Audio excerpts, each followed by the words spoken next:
una muy feliz Navidad para todos. Es un día muy especial. Yo sé que todos hemos pasado un tiempo con la familia o con los amigos o cuando menos en la presencia del Señor. Espero para este tiempo especial. Y más que tratar de compartir contigo una gran predicación, lo que sentí fue hacer algo como una plática entre amigos, entre hermanos. Me traje mi cafecito, te lo, te lo brindo. Y quiero hacer algo relativamente informal, pero quiero compartirte mi sentir, mi pensamiento acerca de lo que es la Navidad, de lo que celebramos realmente hoy, de la grandeza de un Dios extraordinario que debemos vivir siempre en asombro, en alegría de que un día nos alcanzó y nos adoptó en su familia. El tiempo de Navidad es un tiempo especial para mí, debe serlo para todos nosotros. Y como te he mencionado muchas veces, no es que la fecha sea la fecha precisa, como si fuera el cumpleaños tuyo o mío, ¿no? Que tenemos una fecha precisa del día que nacimos, porque la verdad, para ser precisos en cuanto a cosas históricas, el Señor Jesús no nació en diciembre. Él realmente debe haber nacido por el mes de mayo, junio, julio, tal vez en aquella primera Navidad, si tomamos lo que dice la Biblia con respecto a los tiempos. Pero la verdad no es tan importante la fecha, sino lo que representa la fecha, lo que debe representar para nosotros el poder tomar un tiempo y recordar y reflexionar en ese evento extraordinario en donde un Dios maravilloso decide hacerse hombre, llevar nuestra imagen, llevar nuestra naturaleza en la carne, si lo quieres ver así. Nacer bajo la ley, nacer bajo el pacto que estaba establecido para cambiar la historia, para cambiar nuestro destino, para cambiar todas las cosas y poder establecer y poder iniciar este extraordinario reino de Dios en el cual tú y yo vivimos y nos movemos. Lo que quiero compartir son varias ideas. Primero, la promesa de la Navidad, y es algo que es extraordinario porque desde el día de la caída del hombre, ese día nefasto allá en el jardín de Edén, donde Adán y su mujer comen del fruto prohibido y son echados fuera del paraíso, Dios hace una promesa eh, y hablando del juicio que vendría sobre la serpiente, le dice que la simiente de la mujer le destruirá la cabeza. Y ahí Dios está anunciando el proceso a través del cual Él redimiría a la humanidad. De una mujer nacería el que sería el Salvador. Y cuando brincas a los diferentes profetas, o cuando menos a la profecía de Isaías, cuando Isaías dice que una virgen concebirá dar luz a un hijo y llamará su nombre Emanuel, que quiere decir Dios con nosotros. Dios marcando e insistiendo un poco más adelante en Isaías dice, en Isaías capítulo 9, porque un niño nos es nacido, un hijo nos es dado y el principado sobre sus hombres, y será llamado su nombre admirable, consejero, Dios fuerte, Padre eterno, príncipe de paz. Eh, Ahí está, y apuntando a ese momento en el cual la vida cambiaría, la historia sería llevada en otra dirección, el plan de destrucción del diablo sería completamente destruido también, porque en ese día maravilloso, un niño nacería, un hijo nos sería dado. Y lo que quiero que mantengas tu pensamiento es no solo en la historia, sino en la certeza que tú y yo tenemos que tener, que lo que Dios ha prometido, Dios lo va a cumplir. Eh, Pasaron generaciones, pasó mucho tiempo, pero la promesa que Dios hizo a, a la humanidad en ese día fatídico de la caída del hombre, de que la simiente de la mujer vendría para destruir las obras del diablo, Dios movió naciones, movió todo lo que tenía que mover para cumplir su promesa. Y yo te digo en este día que Dios va a cumplir las promesas, Dios va a cumplir aquello a lo que se ha comprometido, porque Dios no es hombre para que mienta, ni hijo de hombre para que se arrepienta. Dios es un Dios fiel, y las profecías que se han hablado en la Biblia y las profecías que profetas confiables han dado a tu vida se van a cumplir. Así como se cumplió la profecía de que Dios se haría hombre y nacería entre nosotros y caminaría entre nosotros para redimirnos. El festejo de la Navidad, la alegría de la Navidad, tiene que ver con ese Dios que cuando dice algo, Él no se arrepiente. Cuando Él establece algo en la palabra, Dios lo establece para que tú y yo tengamos confianza, para que tú y yo podamos ver las cosas, no desde la perspectiva de las circunstancias, de la perspectiva de nuestra capacidad humana para hacer las cosas, sino de la perspectiva de un Dios para el cual nada es imposible. Y como uno pudiera pensar en este proceso de la primera Navidad, de hecho, de la concepción del Hijo de Dios, María hace una pregunta al ángel que le anuncia y le dice, yo no sé cómo puedo yo embarazarme porque yo no tengo un esposo, no tengo relaciones con ningún hombre. Y la respuesta del ángel es extraordinaria, dice, no te preocupes, Dios va a tomar el asunto, el Espíritu Santo vendrá e implantará ese ser en tu vientre. O sea, algo que es imposible para los hombres, Dios lo hace tan simple, tan fácil. Eh, y es importante que tú y yo podamos tener esta disposición de ver las cosas con la sencillez con la que debemos de verlas. No buscarle, ¿cómo puede ser? Yo no sé cómo Dios va a hacer este milagro, cómo va a cumplir esta promesa, cómo vamos a movernos en esto que Dios ha hablado, sino el decir, ok, si Dios lo ha dicho, es suficiente. Podemos caminar tranquilos, podemos caminar contentos, podemos tomar este tiempo de Navidad y cimentar cada vez más profundamente y más fuertemente nuestra confianza en un Dios que ha dado, que dio todo para que tú y yo pudiéramos tenerlo todo. Él tomó nuestra naturaleza, tomó nuestras debilidades, tomó nuestra condición de hombre para que tú y yo pudiéramos tomar la condición de hijos de Dios.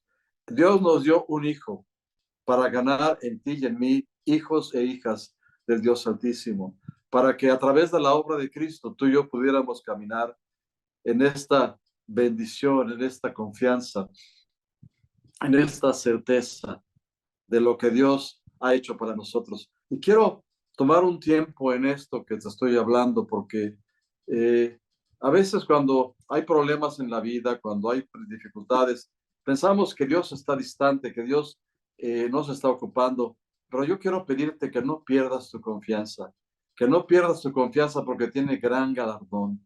Y la verdad es que los tiempos los maneja Dios.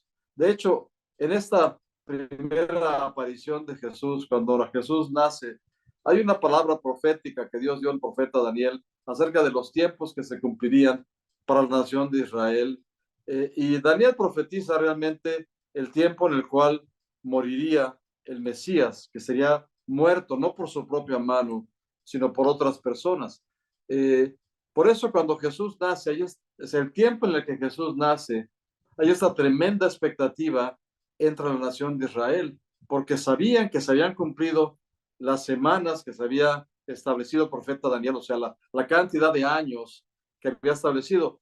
Daniel tiene una visión profética donde Dios le dice que hay 70 semanas reservadas para su pueblo, para la que se cumpla la historia, para que se quite el fin de la iniquidad, para que se establezca la justicia y para que se establezca el reino de los santos. Y le dice que en la semana 69, o sea, habla acerca de el tiempo en que se reconstruiría Jerusalén y el muro, y después el tiempo en el cual se quitaría la vida del Mesías.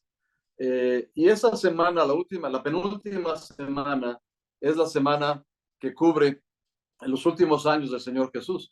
Pero cuando Jesús nace, cuando el ángel aparece a María para anunciarle que sería la madre del Salvador, hay en este tiempo una efervescencia en Israel, todos esperando al Mesías. Por eso cuando Jesús aparece en escena, le preguntaban frecuentemente, ¿eres tú De hecho, a Juan el Bautista le preguntaban, ¿tú eres el Mesías? Y Juan decía, no, no, yo anuncio el camino del que viene detrás de mí, yo soy como aquel que habla en el desierto, anunciando la venida del que viene atrás de mí, porque era esta expectativa. Entonces, María recibe la anunciación, recibe esta promesa años antes de la aparición del Mesías. Jesús empieza su ministerio más o menos a los 30 años. Así que María recibe la anunciación un poco antes de esos 30 años. Y Jesús nace, y es una parte que a mí me impresiona, porque si tú te vas al relato del nacimiento de Jesús en el libro de Lucas, en el Evangelio según San Lucas, hay, hay algo muy especial que parece totalmente contradictorio, ¿no? Que el Hijo de Dios está naciendo en el mundo.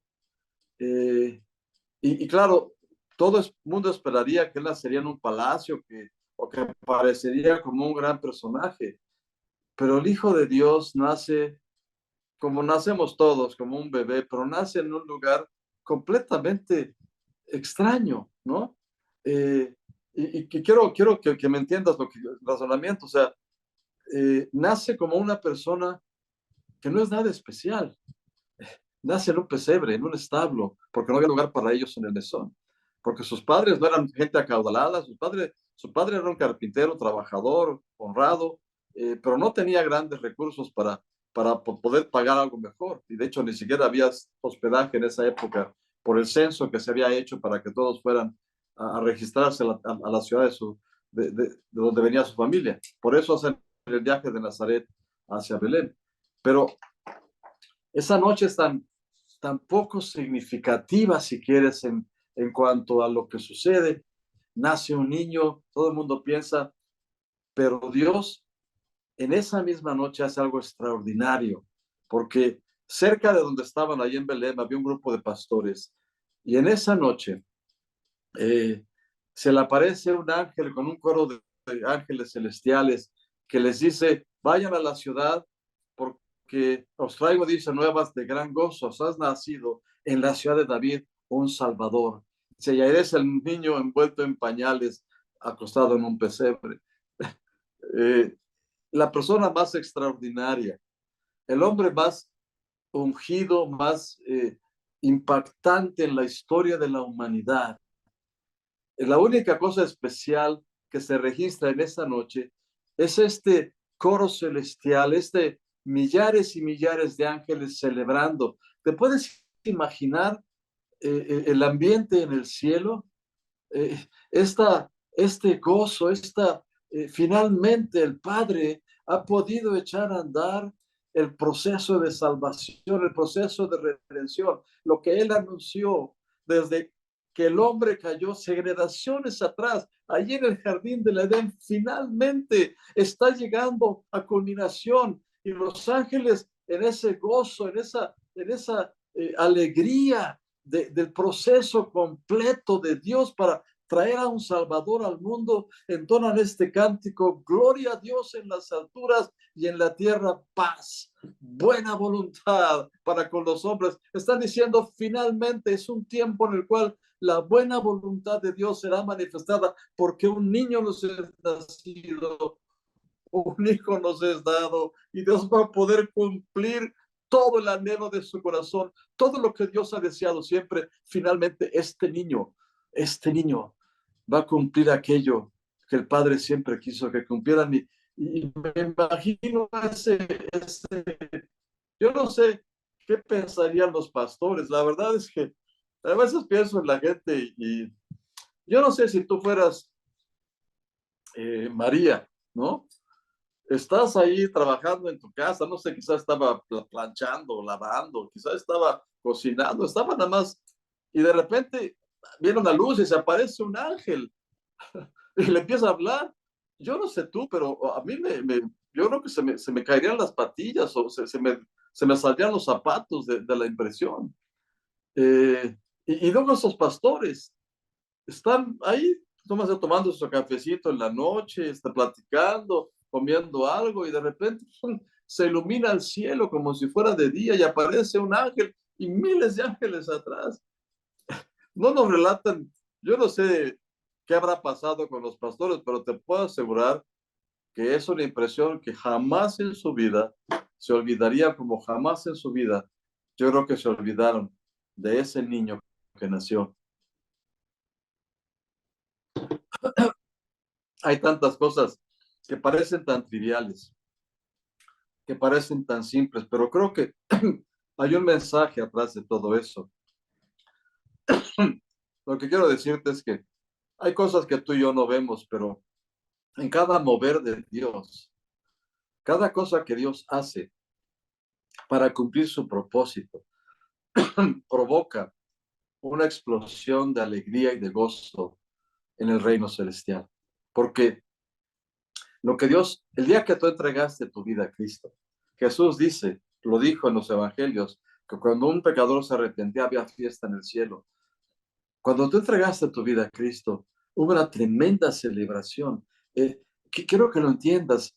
No, no es eh, algo extraño, sino cada paso, cada cosa que sucede dentro del reino de Dios es motivo de celebración, porque es Dios haciendo las cosas que tiene que hacer para cumplir su propósito. Y cada vez que avanza, los ángeles, todas las huestes celestiales dicen, wow, un paso más, un, un movimiento más que nos va acercando a la culminación de todo el proceso. Algo que no había pasado está pasando y podemos celebrarlo porque el Padre está cumpliendo su propósito, el Padre está avanzando en su plan. Y tú, cuando tú entregaste tu vida a Cristo, hubo una tremenda celebración, yo diciendo, uno más, él, ella, a la que yo estaba buscando, finalmente ha llegado a casa, finalmente la tenemos, lo tenemos con nosotros. Y el cielo celebró cuando tú llegaste y cuando tú recibiste el bautizo en el Espíritu Santo, el cielo tuvo una tremenda celebración también, porque Dios estaba cumpliendo otro propósito. Y cuando tú te mueves en el poder del Espíritu Santo, el cielo se goza. Eh, hay el salmo, creo que es el salmo que dice, las corrientes del río alegrarán la ciudad de Dios, las moradas del Dios Santísimo. Eh, hay un río en la Biblia, en Ezequiel 47, que habla acerca de la sanidad, de la restauración. Un río que va creciendo caudaloso y se va abriendo en afluentes, como todos los ríos. A diferencia de los ríos que conocemos nosotros, los ríos empiezan pequeños y van juntándose los arroyos para hacer un río cada vez más grande, que es el que desemboca al mar o a un lago, a algún lugar. Pero el río de Dios funciona diferente. Empieza en el trono de Dios como un río caudaloso y se va abriendo en ramales. Y cada uno de esos ramales nos representan a ti y a mí. Y cuando esas corrientes del río, esos ramales del río, actúan, llevan vida. Jesús habló acerca de que cuando recibiéramos el Espíritu Santo, correrían ríos de agua viva de nuestro interior. Y estaba refiriéndose a esta profecía de Ezequiel, porque el mensaje de Dios es que cada uno de nosotros nos convertimos en parte de este río caudaloso que nace del trono de Dios, este río que a donde quiera que llegue el río trae sanidad a las naciones, trae restauración, trae el propósito de Dios que empieza en ese nacimiento de ese niño. Cuando el Señor Jesús nació hace más de 2000 años, nació para cumplir el propósito de Dios, pero también para que ese río que nace del trono de Dios pudiera finalmente llegar a alcanzarnos a través del derramamiento del Espíritu Santo y pudiéramos convertirnos tú y yo en un propósito de Dios, de modo de que cada vez que tú y yo hacemos algo en ese río,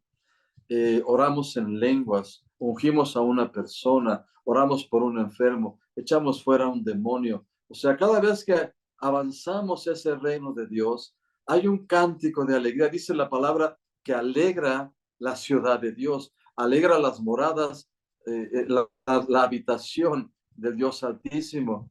Así que yo no sé cómo funciona, honestamente, pero obviamente para Dios nada es imposible, Él es omnisciente, omnipotente, pero Dios lleva registro de cada cosa que tú y yo hacemos, cuando tú oras en lenguas, cuando tú clamas por una persona, cuando tú te metes en oración para buscar que el reino de Dios se establece, cuando oras, venga tu reino, hágase tu voluntad, cuando levantas la voz para alabar al Padre, o al Hijo, al Espíritu Santo, cada una de estas cosas que haces en la unción del Espíritu Santo trae alegría al trono de Dios. Cuando tú te mueves en los dones del Espíritu Santo, cuando tú oras por un enfermo que es sanado, o que no sane en ese momento, pero siembras esa semilla de sanidad en su corazón. Cuando tú liberas a una persona de una opresión, cuando tú compartes con otra persona lo que Dios ha hecho contigo, te conviertes en un consolador.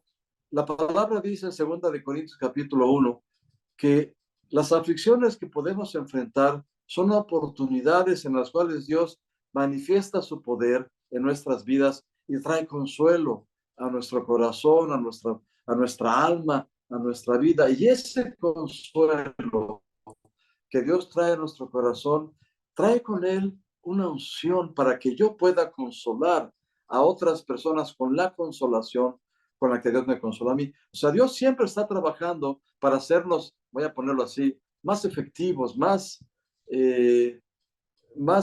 capaces, más animados, si quieres, a movernos en las cosas del Espíritu. Porque cuando Jesús nació, Dios echó a andar un proceso que no va a terminar hasta que la tierra sea llena del conocimiento de la gloria de Dios. Y por eso creo que los ángeles cantaban y decían, gloria a Dios en las alturas, mira lo que ha hecho Dios, gloria a Dios. Y luego decían, pero aquí en la tierra paz, buena voluntad para los hombres. Y esa buena voluntad es Dios diciendo, así como mi hijo es, yo quiero que tú seas. Así como él caminó en la tierra, yo quiero que tú camines. Y Jesús lo dijo, que haríamos las obras que él hizo y aún mayores que las que él hizo. Es un llamado extraordinario, es un llamado que a mí siempre me, me llena la cabeza de posibilidades y de cosas, pero lo que quiero que entiendas es que cada Navidad, cada vez que festejamos Navidad, hay esta tremenda oportunidad de recordar la grandeza de lo que Dios hizo, pero también la grandeza de lo que Dios ha hecho en nosotros, la razón por la cual Dios lo hizo, para que fuera gloria a Dios en las alturas y en la tierra, tú y yo pudiéramos encontrar la buena voluntad de Dios agradable y perfecta, para poder gozarnos con este caminar en el Espíritu, esta vida a la cual fuimos llamados, en donde realmente podemos hacer cosas extraordinarias. No, no nuestras fuerzas, no nuestra capacidad, porque Dios también lo dice, no es con ejército, no con fuerza, se lo dice a Zorobabel, sino con el Espíritu Santo.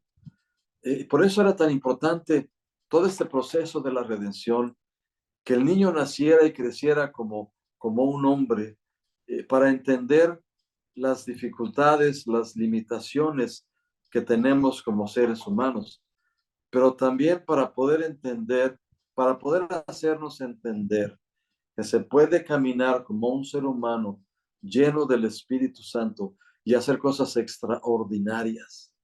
Y quiero que reflexiones en esto, por favor. Jesús creció sujeto a sus padres hasta la edad de 30 años, cuando Dios envía a Juan el Bautista a predicar en el desierto. Jesús sabe, este es el momento en el cual yo debo presentarme, porque todo está marcado. Juan está predicando y Jesús empieza su ministerio. Es el tiempo que el Padre lo llama a iniciar lo que tenía que hacer. Y deja la carpintería, deja la tierra donde estaba y va a encontrarse con Juan en el Jordán, porque era en ese punto en el cual él tenía que empezar su ministerio. Y mira, si quieres, son reflexiones. No voy a meterme en los versículos, pero cuando un sacerdote era ungido para empezar su sacerdocio, tenía que ser lavado con agua y tenía que ser ungido con aceite para poder empezar el ministerio. Y por eso cuando Juan el Bautista le dice que quería, que realmente Juan el Bautista tenía que ser bautizado por Jesús, Jesús le responde, no, deja porque así es necesario para que cumplamos toda justicia. Y creo que lo que estaba diciéndole es, yo empiezo hoy mi ministerio como sacerdote del Dios Altísimo. Ese ministerio nuevo, según el orden de Melquisedec que dice Hebreos, en donde se establece un nuevo pacto, una nueva relación de Dios con los hombres. Y Jesús es lavado con el agua en el bautizo de Juan, y cuando sale del agua es ungido, pero directamente, no por el símbolo del Espíritu Santo, que era el aceite de la unción del Antiguo Testamento, sino por el mismo Espíritu. Hablando Dios diciendo, hoy, en este momento, culmino lo que empecé en aquella Navidad y echo a andar el proceso que va a cambiar la historia por generaciones, por toda la eternidad. En este día, yo he ungido a mi hijo, lo he lavado, lo he ungido para llevar la obra que tiene que hacer, para que pueda deshacer las obras del diablo, predicar las buenas nuevas a los pobres, sanar a los quebrantados de corazón, pregonar libertad a los cautivos, abrir la cárcel a los presos y proclamar el año de la buena voluntad del Señor.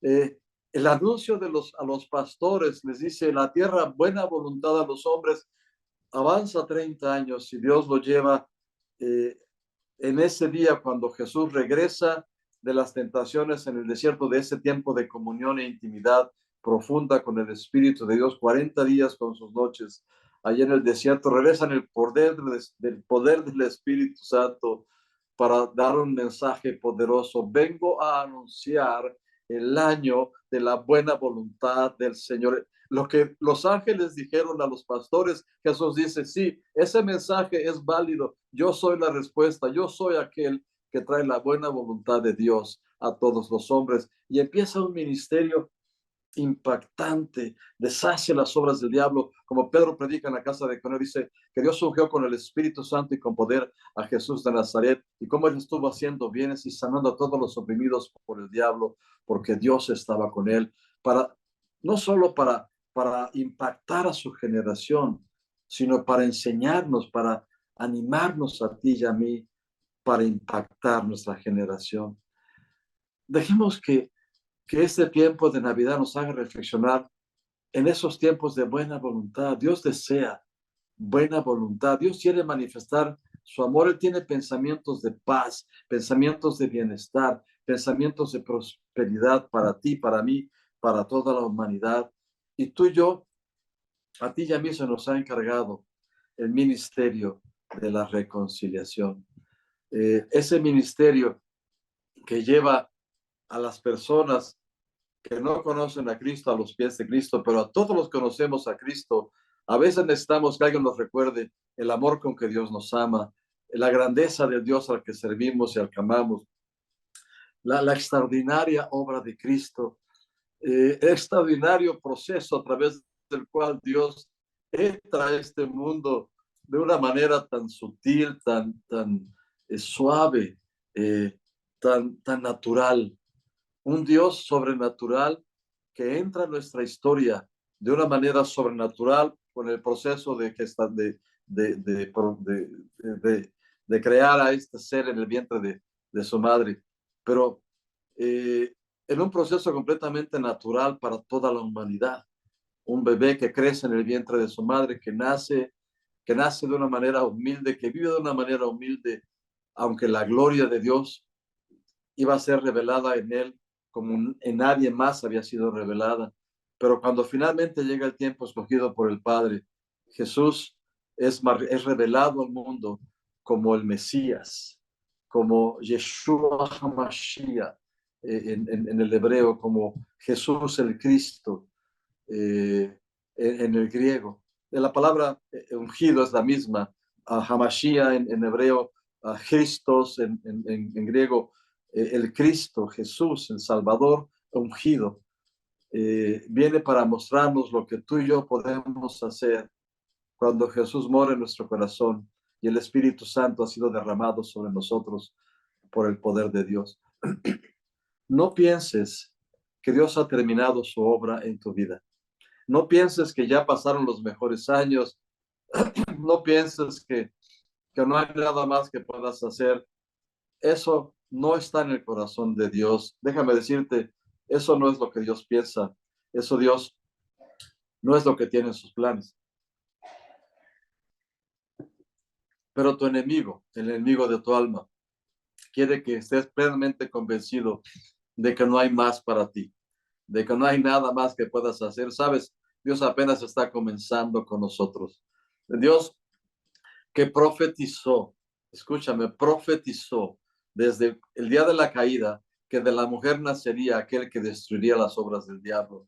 Y lo cumplió a través de los siglos, trayendo a su Hijo a la tierra. Pero también profetizó que seríamos hijos e hijas de Dios Santísimo.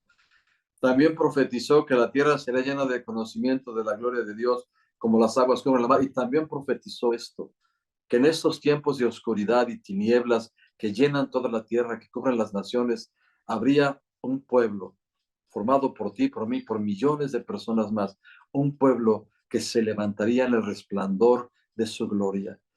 Por eso dice la palabra en Isaías 60, levántate y resplandece porque ha llegado tu luz y la gloria del Señor ha nacido sobre ti. Y aquí que tinieblas cubrirán la tierra y oscuridad las naciones, mas sobre ti, escúchalo, sobre ti amanecerá el Señor y sobre ti será vista su gloria. Ese Dios que profetizó el nacimiento de su Hijo, que su Hijo haría sobre la tierra, también ha profetizado que sobre ti será vista tu gloria. Y yo te digo esto, sobre ti será vista su gloria.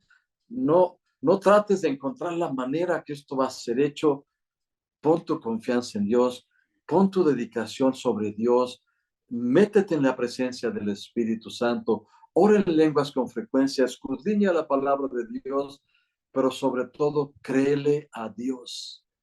Y dile, Señor, yo no sé cómo va a ser, pero si tú lo dijiste, lo vas a hacer. La gente no sabía cómo ibas a cumplir tu promesa que hiciste en Génesis capítulo 3, pero tú lo hiciste de la manera más sabia y más profunda. Yo no sé, Señor, dile, yo no sé cómo vas a cumplir el propósito que tienes para mi vida, pero yo sé que lo vas a cumplir porque tú no mientes, Señor, y tú no te arrepientes. Y este tiempo de Navidad debe ser no solo para celebrar lo que pasó, sino para plantarnos en esta tremenda expectativa, este gozo inefable que está puesto delante de nosotros, que caminaremos en la victoria de Cristo, que nos moveremos en señales, en prodigios, en cosas que solo nosotros, los hijos de Dios, podemos movernos por el poder del Espíritu Santo. No dudes, no temas, Dios está contigo, te irá bien. Dios cumplirá sus promesas, Dios traerá respuesta aún a preguntas más difíciles, aún cosas que quizás no puedas entender,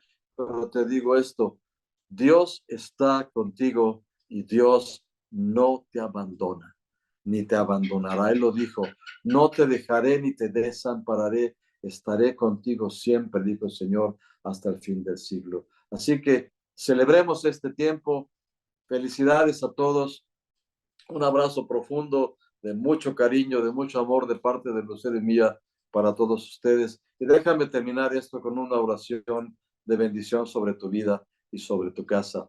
Y Padre, en el nombre de Jesús, yo bendigo a cada persona que está viendo este mensaje. Yo bendigo a cada familia. En tu nombre, Señor, que el propósito con el cual tú nos llamaste a caminar en tu familia, a caminar en tu reino, pueda ser manifiesto en cada uno de nosotros. Bendigo a tu casa, Señor, bendigo a tus hijos, a tus hijas con una mayor unción del Espíritu de Dios, una mayor confianza. Trae, Señor, por tu gracia, un mayor nivel de fe, un mayor nivel de confianza en que tú cumplirás las promesas que has hecho. Y yo, Señor, declaro que tú no te arrepientes de las cosas ni mientes, sino que tú apresuras tu palabra para ponerla por obra. Yo te pido, Padre, que tú apresures palabras de bendición, palabras de prosperidad, palabras de bienestar, Señor, sobre cada uno de tus hijos en este año que está cerrando, pero sobre todo en el año que viene. Bendigo tu vida, bendigo tu familia, te bendigo en abundancia conforme al propósito eterno en Cristo Jesús. Que Dios te acompañe siempre, que Dios te haga presente en tu vida, que puedas sentir su amor y su presencia en este momento y a lo largo de los siguientes días. Te bendigo en abundancia en el nombre de Jesús. Y gracias por recibirme en tu casa o donde quiera que estés en este momento. Un abrazo profundo de parte de Lucero mía. Que Dios les acompañe siempre.